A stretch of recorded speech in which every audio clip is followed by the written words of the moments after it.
Hello and welcome to my channel Watch Me, where you'll find reviews, comparisons, tips and information on watches. If you like this video, please remember to like and subscribe to the channel. There's a lot more interesting content coming, so stay tuned.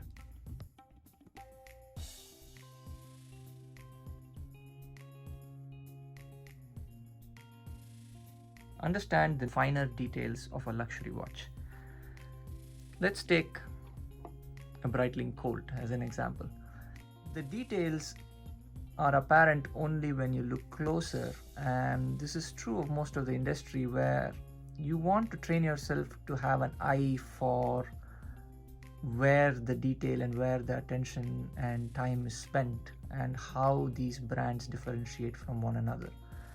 So things like the finishing on the case, the edging, how it feels on your skin, the handset, the finishing on the hands, the markers, the dial itself, how it plays off of the light, the attention to detail on the markings on the dial as well.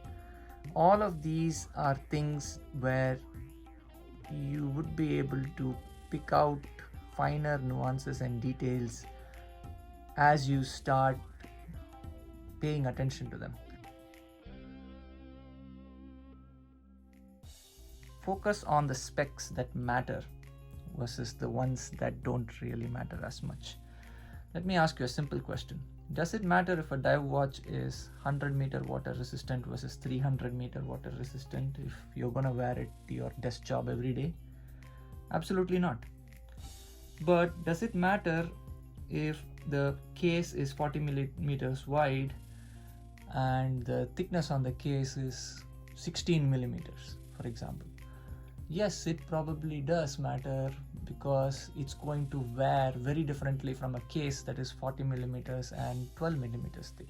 This, for example, is a Sinn 556, one of the most comfortable among the close to 40 millimeter watches, simply because it's sized where the dial still has a good presence, yet there isn't too much extra width to eat up space, and the lugs are nice and compact and slim, and they don't have an overhang, and there's a mild arc to them as such, to make it a little more comfortable. Are you the type who's going to change straps and swap them around and swap the look around? At which point maybe the lug width is a key criteria. Over here, this is a 19, this is a 20, and this is a 21. For variety of straps, I'd say the 20 millimeter will win, simply because it's more readily available than a 21 or a 19. Not trying out the watches in person. There is no substitute for going and trying these out in person. Nothing short of you going and taking a look in person and putting it on your wrist is going to give you that aha moment where you either go, yes, this is the one, or maybe not this one.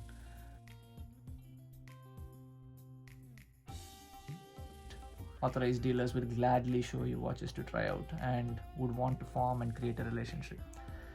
If there are ADs that are not friendly and don't want to indulge, walk out and find another one. At the same time, be reasonable. Don't visit 10 times and try the same watch and not end up buying it. Budgets. They're either too tight or they're way too flexible.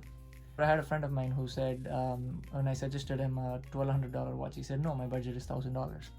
And I told him, well, you're losing out, because this is a significant investment and you want to ensure that you get the best watch for your particular needs and money. So keep a range that you'll be comfortable with.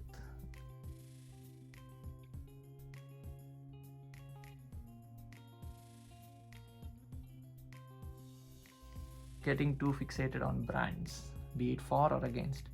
I find that a lot of folks have very strong perceptions and opinions on brands based on news and brand ambassadors and impression among friends, etc., even before they have ever actually laid hands on one of their watches. I have, for example, here 4 very different brands that approach watchmaking in a very different way, and have their own following, have their own history, have their own style and aesthetic, and there are fans for all these brands. And would I make a statement saying this entire brand is not as good as this entire brand? No. I don't think you should ever go into that type of an argument.